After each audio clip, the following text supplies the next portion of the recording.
Siriyaw mɔgɔw ka cideni kelen-kelenni n'o ye Goodluck Jonathan ye ale bisimila an ka Tɛmatɔrɔ fanga jamana ɲɛma Asimi Goyita fɛ u kumana fɛn minnu kan olu de bɛ tali kɛ kalata minnu bɛna kɛ an ka jamana kɔnɔna na olu danatigɛliw olu kan.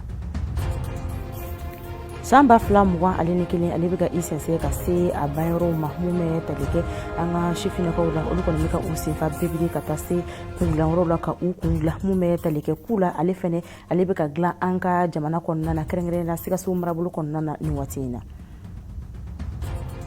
Dɔw o bɛ se ka fara an ka sifinnakaw n'o de ye dolantalaw ye olu kɔni ka koɲɛw bɛɛ lajɛlen kan cogo min na olu kɔni kalanbulon dayɛlɛla o la an ka jamana kɔnɔna na. Ninnu de ye bi bakurubaw ye mun bɛna walawala aw ye sɔɔni.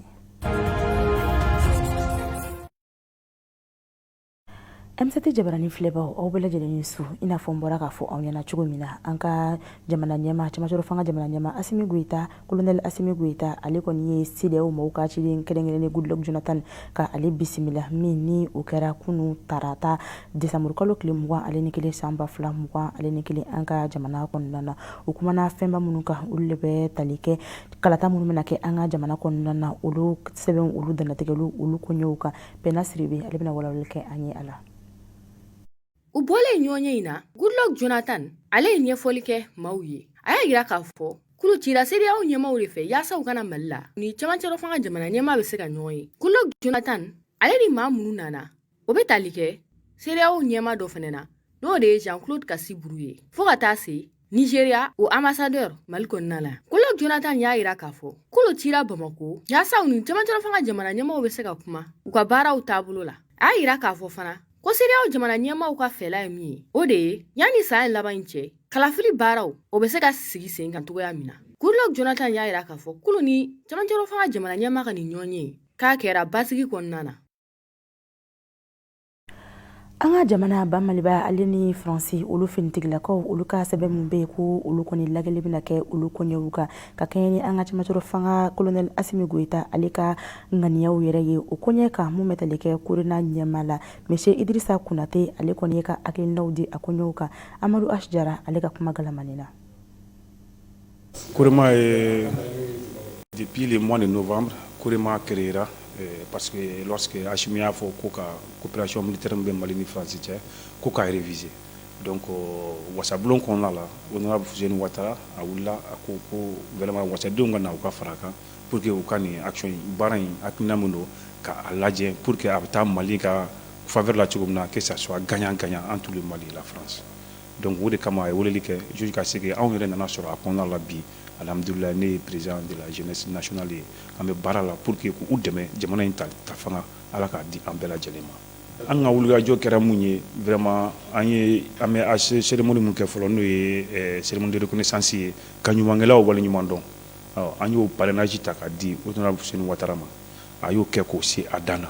donc jeunes bɔra Mali fan bɛɛ ka na cérémonie na o kɔfɛ tuguni an ye tournant daminɛ an bɛ ka taa yɔrɔ caman na on a fait Kulukoro on a fait Kiɲero on a fait Sékou, on a fait Kita, on a fait vraiment Nioro du Sahel, en Tarabouye yɛrɛ fɛ duwawu k'an ye vraiment k'a fɔ ko Mali ye jeunes de ta ye bi parce que jabula daga jamana in fanba ye jeunes ye an ka ɲɔgɔn tɛgɛ minɛ ka ɲɔgɔn walasa ka ɲɔgɔn hakilinaw di ɲɔgɔn ma walasa jamana in bɛ se ka bɔ ɲɔgɔn la cogo min na côté sécurité la bɛɛ y'a dɔn k'a fɔ jamana in kun tiɲɛna kosɛbɛ mais Dieu merci alhamdulilayi duwawu ni delili minnu bɛ ka kɛ ala fɛ ala bolo anw bolo ka ala deli jamana in ye hakili la caman bɛ ka minɛ a la sabula ka da kan caman bɛ ka bɔ tɔɔrɔ in na an bɛ k'a ye k'a fɔ déplacé fɛn fɛn kun nana caman bɛ ka segin ka taa u jabala la o tuma an bɛ duwawu kɛ. N'an bɔra yen nɔ an bɛ taa kuma kɛnɛya ale babusenw kan mun bɛ tali kɛ Smart 2020 maaw olu ka sɛgɛsɛgɛli dɔ la min ni o jaabi bɔra nin dɔgɔkun kɔnɔna na kini ye a ta k'a lajɛ denmisɛnnin minnu si tɛ san 5 bɔ kɛmɛ sara la denmisɛnnin 23 ni kɔjan olu de kɔni bɛ dungu baloko gɛlɛya o bɛ maa minnu olu sɔrɔ umukuni a bɛna ɲɛfɔli kɛ an ye a ko ɲɛ ninnu na. Kɛnɛyako ale bunankun kan ka ɲɛsin denmisɛnnin fitininw ma minnu kɔni bɛ yen nɔ ko u baloko man ɲi o ye waleya min kɔni ɲɔɲɛlen don kosɛbɛ an ka Mali jamana ale kɔnɔ wa sɛgɛsɛgɛliw kɔni ye a yira k'a fɔ nin denmisɛn kofɔlen ninnu kɔni ni degunbaw bɛ ɲɔgɔn na sabula ni bana kɔni donu kan a ka ca u tɛ bɔ a banaw la ka sababu kɛ u kɔni fanga ka dɔgɔ kosɛbɛ. Ni denmisɛnnin kofɔlen minnu filɛ ni min kɔni ye yɔrɔ sanuyabaliya, ji ɲuman sɔrɔli fo ka taa se fiɲɛbana olu ma, sumaya ani rougeole olu kɔni ye bana ye minnu bɛ se ka kɛ sababu ye ka ni denmisɛnnin kofɔlen ninnu kɔni ka bana ka ale juguya. Yasa ka fɛɛrɛ sɔrɔ ni denmisɛnnin kofɔlen ninnu ka waleyaw la, diɲɛ seleke naani tɔnba Nations Unies olu maaw kɔni bɛ ka sɛgɛsɛgɛliw hali bi ka dɔ fara olu kan ni ka an ka jamana gouvernement ani société civile maaw kɔni dɛmɛ ka yasa ka nin waleya in ka o kɛlɛ ka bɔ an ka jamana kɔnɔ. O baaraw de senfɛ enquête nationale smart 2020 kɔni ye a yira k'a fɔ an ka jamana yɛrɛ kɔnɔ denmisɛnnin minnu kɔni balolen tɛ ka ɲɛ ka jigin san 5 jukɔrɔ, o denmisɛnninnakaw bɛ t'u jɔ fo 100 sara la, maa 23 o ni a kunkanfɛn. I n'a fɔ n bɔra k'a fɔ aw ɲɛna bakurubaya la cogo min na, san 2021 ale bɛ ka i tɛntɛ ka se a kuncɛyɔrɔw ma yaasa sifinnakaw olu bɛ se ka ɲɛ cogo min na ka dɔ fara u ka sankɔrɔta ale n'u ka darajaw kan. Olu kɔni bɛ ka u senfa biribiri ka taa kungilayɔrɔw la yaasa u bɛ se ka u yɛrɛ kun dilan cogo min na. An ka Seka Kulibali ale kɔni ka sɔrɔlen don MCT Jabaranin tɔgɔ la. Kɔni ye sɛnɛfɛn ye mun bɛ sɛnɛ anw ka jamana o kɔnɔ, kɛrɛnkɛrɛnnenya la Sikaso marabolo. N'i ye ku ta k'a lajɛ, Mali kɔnɔna na ku kɔni ale bɛ dun kosɛbɛ, wa ale ye fɛn min bɛ bɔ ka taa an ka jamana kɔ kan, mun ni a bɛ dɔ fara jamana sɔrɔ o kan, wa ku nafa o ka bon kosɛbɛ nɛnɛ wagati. Ku kɔni nin waati na a sugu ka suma dɔɔni yɛrɛ de. Nin waati na fɛn yɛrɛ bɛɛ de ka gɛlɛ. Ni m'a lajɛ ka dɔbɔ fɛnw na, fɛn bɛɛ de ka gɛlɛ. Wariti mɔgɔw bolo haya santi ka kɛ. Fɔlɔ an bɛ gɛlɛya dɔɔni sɔrɔ a la, nka bi ka fisa. Gɛlɛyaba t'a la, bi sanni de tɛ ka kɛ. A gɛlɛya kun ye fɔlɔ la, a tɛ sɔrɔ wa prix kun ka gɛlɛ. Nka sisan alihamudulayi dɔɔni bɔra a la, an ka santé ye dɛ. Ku qualité ka ca, mais anw bɛ min feere, anw bɛ kujɛ ani bɛrɛbɛrɛ. An b'olu de feere. Kumakan laban min bɛ ne bolo, an b'a ɲini jamana ɲɛmɔgɔw fɛ. N'u m'a lajɛ k'an ka fɛnw jigi ka dɔbɔ fɛnw prix la, kɛlɛ an bolo baara ye bi dɛ. A ku sugu ka suma sisan dɛ. Fɔlɔ an bɛ sanni min sɔrɔ sisan t'o ɲɔgɔnna sɔrɔ. Wari tɛ mɔgɔw bolo, feerekɛlaw cayalen don. Gɛlɛya min bɛ ku ta cogo la, kuma dɔ n'i taara ku ta i bɛ na n'a ye dɔrɔn i bɛ tolen bɔ a kɔnɔ k'a fili. N'i b'a feere fɛnɛ, sannikɛlaw b'a wajibiya ko f'i k'a tigɛ olu k'a kɔnɔ ye. An dun b'a datugulen ta. N'i ye mun tigɛ n'o kɔnɔ tiɲɛna dɔrɔn obligé ma i b'o fili de. O se ka di sannikɛla ma. N'i y'o di dɔrɔn kɛlɛ bɛ b'o la. Dɔw yɛrɛ b'u ta san ka taa na, u bɛ tila ka na ko k'a lasegin k'a tiɲɛna. O degunba de b'an kan. Ku suguya min b'an bolo sisan o ye suguya 2 de ye. Kelen bɛ u b'a fɔ ma ko kujɛ, o bɛ susu. Kelen b'a fɔ ko américain, dɔw b'a fɔ ko pɛtɛpɛtɛ, o bɛ kɛ nama ye. O kɔni tɛ susu. Kumakan laban min bɛ ne bolo, n'a sera k'an dɛmɛ, tolilen ko ni clients ka ɲɔgɔn faamuya ko la k'a fɔ anw t'a dabɔ a kama k'a tiɲɛnen san. Ni a sera k'an dɛmɛ ka fɔ ko ɲuman don o ko la, o kɔni bɛ diya n ye. O degunba de b'an kan nin wagati in na. Ku sugu sisanama a ka suma dɔɔni. A ka suma dɔɔni sisan. Comme pomme de terre fɛnɛ 31 ɲɔgɔnla in na. Pomme de terre de ka di mɔgɔw ye. Awɔ. O de bɛ k'a sumaya dɔɔni. N tɛ tile filani kɛra a kun ka teli. N bɛ gɛlɛya dɔɔni sɔrɔ a la. A gɛlɛya fɔlɔ, kuma dɔw la, ku bɛ tiɲɛ. Kuma dɔw la tiɲɛ ta bɛ caya. Bon o ni a bɛ bɔ yɔrɔ mun na ka na, a yɔrɔw ka jan. U bɛ tila kɔ tuguni ka olu fɛnɛ fɛnw d'a kan. Ku ye suguya 2 fo ka se suguya 3 ma. Bɛtɛbɛtɛ bɛ yen. Dɔw b'a fɔ ma ko américain, o ni kujɛ, o ni usman. Kumakan laban bɛ ne bolo k'a s'a ma. Ni fama kɔni sera ka dɛmɛ don a ma dédouanement ko la minɛnw na, o bɛ fisaya ma. Parce que ko dédouanement wariw cayara. Mais fɔlɔ la ku bɛ an bɛ se ka ku en gros ta prix min na, sisan u ye dɔ fara o kan. Awɔ, dɔ farala kan yɛrɛ de. Sanni dun ka suma. Wa ku ye yɛlɛma caman ye an ka jamana kɔnɔ, mun ni a sɔngɔ o ka nɔgɔ kojugu. Wa ku suguya caman kɔni bɛ sɛnɛ an ka jamana kɔnɔ. Nin kun ye kunnafoniyaw ye k'u kan an ka jamana kɔnɔna na i b'a ye k'a fɔ an ka jamana kɔnɔna na kɛrɛnkɛrɛnnenya Sikaso marabolo kɔnɔna na ko k'u ale bɛ ka sɛnɛ nin waati laban ninnu na kosɛbɛ kosɛbɛ wa ko mun fana filɛ nin ye a ka di maaw ye kosɛbɛ a sɛnɛni yɛrɛ o bɛ tali kɛ sɛnɛkɛli minɛn feere kura minnu bɛɛ an ka jamana kɔnɔna na o de bɛ ka a sɛnɛni ka o nɔgɔya kosɛbɛ wa a sɔngɔ o fana yɛlɛn ka jigin o bɛ kɛ waati ale taaboloya la an ka kunnafoni dila Umu Jakite ale de kun ka sɔrɔlen to hali bi an bɛ tɛmɛ ni an ka kunnafonidiw kɔnɔna ye an bɛ taa marabolo kɔnɔna na olu kunnafoni minɛ wala Fatumata Tarawele fɛ. A ye aw bisimila a ka bi marabolo kunnafoniw na an bɛ fɔlɔ Kayi maa 30 kɔ olu kɔni tun sen bɛ baara la Kayikaw fɛ yen nɔ karido décembre kalo tile 18 san 2021 k'u kalan yirituru fɛɛrɛw la yaasa u bɛ se ka kisi dugukolo ka tiɲɛni ani sigida yɛrɛ ka tiɲɛni ma nin baara kofɔlen in sigila sen kan ji ni kungo cakɛda bolofara min bɛ Kayikaw fɛ yen olu maaw de fɛ halisa an bɛ to Kayi marabolo kɔnɔ kɛrɛnkɛrɛnnenya na jonkeli dugu kɔnɔ bafula bɛ cercle la cɛ dɔ kɔni y'a muso bugɔ fo k'a nin to a la a kɛra sibirido décembre kalo tile 18 san 2021 Kundigo dugu kɔnɔna na n'o yɛrɛ ni jonkeli bɛ kilomɛtiri 3 bɔɲɔnko bɔ maaw ka ɲɛfɔli la ni cɛ in n'a muso kɔni kɛlɛla u tora mankan kɔni de la a ye muso in kɔni bugɔ fo bugɔko cɛjuguyaba sanga damani tɛmɛlen kɔfɛ muso in kɔni nin tora nin bugɔli cɛjugu in kɔni na hakilina jiginna den 4 de bɛ nin muso kofɔlen in bolo ni denyɛrɛnin kelen yɛrɛ bɛ o la wa u y'a ka janajaw kɛ o don kelen nga u kɔni ye nin cɛ kofɔlen kɔni di manatali finitigilakaw ma walasa ka dansigi bi marabolo kunnafoni na an bɛ taga Gawo maa marifatigi dɔw n'u bugunatigɛ ma dɔn olu kɔni ye marifa ci ko juguya dɔ kɛ kamalenin kofɔlen dɔ la Aljanabaja dugu kɔnɔna na Gawokaw fɛ yen nɔ to a da fɛ a kɔni ka janajaw kɛra karido décembre kalo tile 19 san 2021 hakilina jiginna nin yɔrɔ kofɔlen kelen in na décembre kalo tile 15 su a dugu jɛ tile 16 kɔni na u kɔni tun delila ka bin cɛ dɔ fana kan ka taga ni a ka moto ye ni de bɛ dan sigi a ka bi marabolo kunnafoniw na. N'an bɔra an ka jamana marabolo kunnafoniyaw la o bɛ an sɛnsɛn ka taa ni an ye an ka jamana ale ko kan kibaruyaw la Fatumata Jalo ale bɛna walawalali di an ye olu kɔɲɛw kan. An ka bi ko kan kibaruyaw la an bɛ an kunda Burkina Faso ale jamana kɔnɔna na CDP ni ale ye u ka jamana kuntigi kɔrɔ Blaise Compaoré ka parti politique ye min ni o parti politique jɛkulu kɔni sigilen bɛ sen kan nin ye a san 25 ye u kɔni ɲɔgɔn ɲɛ kɛ dɔgɔkun laban tɛmɛnen Wagadugu ale dugu kɔnɔna na u ka nin ɲɔgɔn ɲɛ kɔni kɛra sababu ye ka tilali ba don u ka nin parti politique maaw ninnu ni ɲɔgɔn cɛ ko ni ye a ta k'a lajɛ Edi Kɔnbɔyigo ale de kɔni sugandira ko kura u ka nin sigikafɔ in kɔnɔna na ka kɛ nin parti politique maaw ka ɲɛmaa ye san 4 kɔnɔna na.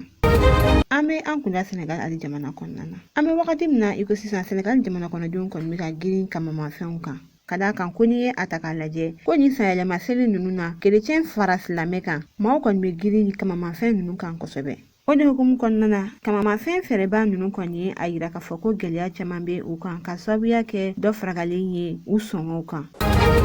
An bɛ an kunda Burundi ale jamana kɔnɔna na décembre kalo tile 7 tɛmɛnen Burundi ale kasubonba kɔnɔna na ni o ye JTG ye tasuma kɔni wulila ye min ni o kɔni kɛra sababu ye ka maa 38 bɔnɛ u ni na maa 69 olu kɔni joginna kosɛbɛ nka baɲumankɛ tɔnkulu maa dɔw kɔni ye a yira k'a fɔ ko ni ye a ta k'a lajɛ ko maa minnu kɔni bɔnɛna u ni na ko o maa bɛ t'i jɔ maa 300 la.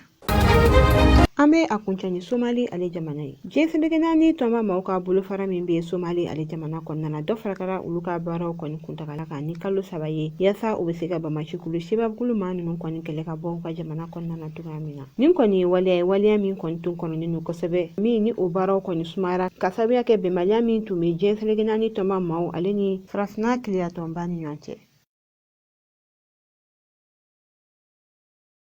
N'o seginna ka na an ka jamana kɔnɔna na an bɛna kuma mun bɛ tali kɛ san laban olu ɲɛnajɛw olu kɔni labɛnniw olu kɔɲɔw kan i b'a ye k'a fɔ sifinnakaw olu de kɔni bɛ ka u senfa biribiri ka taa kungilan yɔrɔw la yaasa ka se ka u yɛrɛ ɲɛ ka u cɛ ɲɛ cogo min na Seka Kulibali ale ka sɔrɔlen don. Kunkwafe o ye baara ye min kɛbaga kɔni ka ca anw fɛ Mali kɔnɔ yan wa kunkwafela ye mɔgɔ ye maa min ni a bɛ maaw kunsigiw tigɛ n'u labɛn a kɛcogo ɲuman kɔni na nin baara in kɔni sɔrɔ ka bon an ka feti ɲɛkɔrɔla ninnu kɔni de la i n'a fɔ 31 ɲɛkɔrɔla ninnu fo ka taa se an ka seliba n'an ka selincini ninnu kɔni na. Kunkafe kɔni nafa tɛ ban e yɛrɛ b'a dɔn mɔgɔ caman bɛ yen n'i bɛ fɛ hali ka bɔ ka taa kɔɲɔyɔrɔ la ou bien ni fɛtiw sera bɛɛ b'a essayer k'i labɛn kunkolo ye fɛnba ye mɔgɔya la parce que yeko ɲuman ka ɲɛ o kunkolo ye quoi. Donc nafaba bɛ kunkolo la. Hali ni fɛti tɛ mɔgɔ caman tɛ sɔn i kunkolo ka ɲagasa. Hali muso yɛrɛ fɛnɛ b'u kun dilan quoi. Ne yɛrɛ ɲɛ b'a la an bɛ cɛw kun dilan an bɛ musow kun dilan. An kɔni an b'a bɛɛ de kɛ. Bon alhamdulilayi clients bɛ ka na dɔɔni dɔɔni san mais ani san tɔw tɛ kelen dɔɔni parce que coronavirus ko la a ye kow sumaya dɔɔni quoi. Mais sisan clients taabolo ka ɲi an bɛ Noël ɲɛkɔrɔ la sisan e yɛrɛ ɲɛ b'a la sɔgɔma mɔgɔw caman sigilen bɛ yan bon mɔgɔw bɛ ka commencer ka bɔ ka n'u labɛn dɔɔni dɔɔni quoi. Comme an ma gɛrɛ dɔɔni mais hali bi tile fila in na an bɛ ka mɔgɔw kɔnɔ. Voilà bon coronavirus n'i y'a jateminɛ o bɛ ka mɔgɔw sumaya dɔɔni parce que banako ni fɛn na sisan